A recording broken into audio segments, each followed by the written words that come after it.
نہیں بنا سکتا، بنانا تو دور کی بات، اگر کوئی مکی اپنے پنجوں میں ان کا چیز اٹھا کر لے جاتا ہے تو یہ مکی سے وہ چیز بھی نہیں لے سکتا، اس کو بھی حاصل نہیں کر سکتا۔ تو یہ بڑے ضعیف ہے کہ یہ تو نہ مکی بنا سکتے، اور مکی اگر کوئی چیز اس سے چھین کر لے جائے تو وہ اس سے لے بھی نہیں سکتا۔ قرآن میں کبھی یہ مثال ہے، قرآن میں کبھی یہ قصہ، قرآن میں کبھی ان کا واقعہ اور ان کے مثالوں پر اللہ پاک نے ذکر کیا کہ اگر تم نے کسی غلام کو رکھا ہے تو کیا غلام کو تم اپنا برابری کا درجہ دیتے ہو؟ ان کو اپنے خوراک میں اسی طرح شامل کرتے ہو جیسے تم کھاتے ہو، اپنے کاروبار میں ایسے شامل کرتے ہو جیسے تم کرتے ہو، اس میں کماتے ہو؟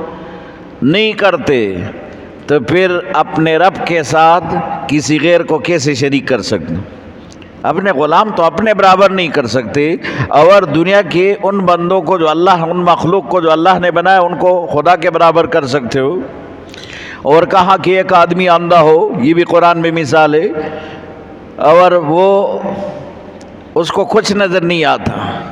ایک آدمی بینا ہے اس کو ہر چیز نظر آتا ہے، تو کیا یہ دونوں برابر ہو سکتے؟ اور ایک آدمی ایسا ہے کہ گونگا ہے، بہرا ہے، جہاں جاتا ہے نقصان کا سودا کرتا ہے، اور ایک ہوشیار ہے، وہ جہاں جاتا ہے فائدے کا سودا کرتے، دونوں برابر ہو سکتے ہیں؟ یہ قرآن کی مثال ہے، جگہ جگہ پر قرآن نے اسی طرح کی مثالیں بیان کر کے سمجھانے کے لیے۔ اور ایک حدیث میں بھی ہے کہ اگر پورا دنیا ایک مچھر کے پر کے برابر اللہ کے ہاں ان کی کوئی وقت اور ان کا کوئی اسی طرح کا مقام ہوتا تو ایک کافر کو ایک گھونٹ پانی بھی نہ ملتا۔ یعنی یہ پورا دنیا اللہ کے ہاں قیمت کے اعتبار سے مچھر کے پر سے بھی کم ہے۔ مچھر تو بڑی چیز ہے، پھر یہ دنیا کی وقت تو اس سے بھی کم ہے، جس دنیا میں تم رہتے ہو، جس پر تم غرور کرتے ہو، جس دنیا کے لیے تم اسی طرح کسی کو قتل بھی کرتے ہو، کسی کو اسی طرح تم ذلیل بھی کرتے ہو، اس پورا دنیا کی مثال، اس کی قیمت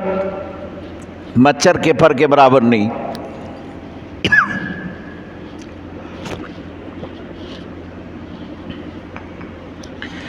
تو اس میں ان کو جواب دیا،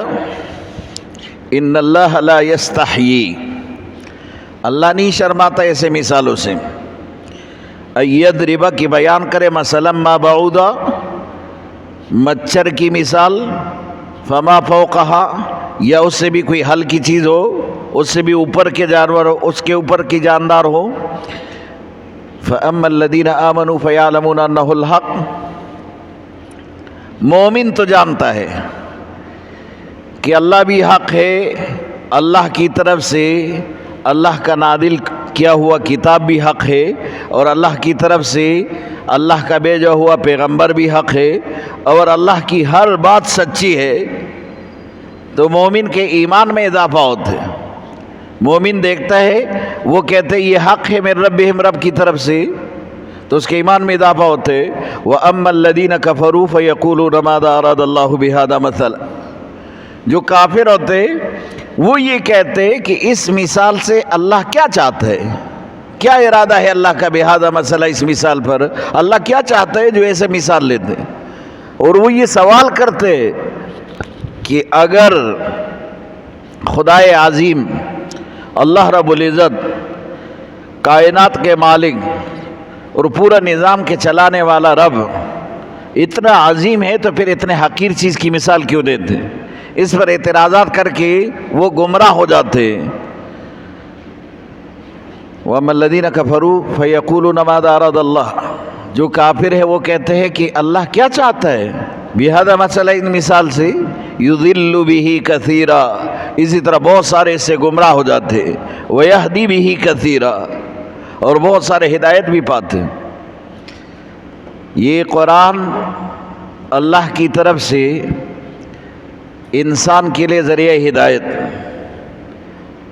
اور رسول اللہ صلی اللہ علیہ وسلم نے فرمایا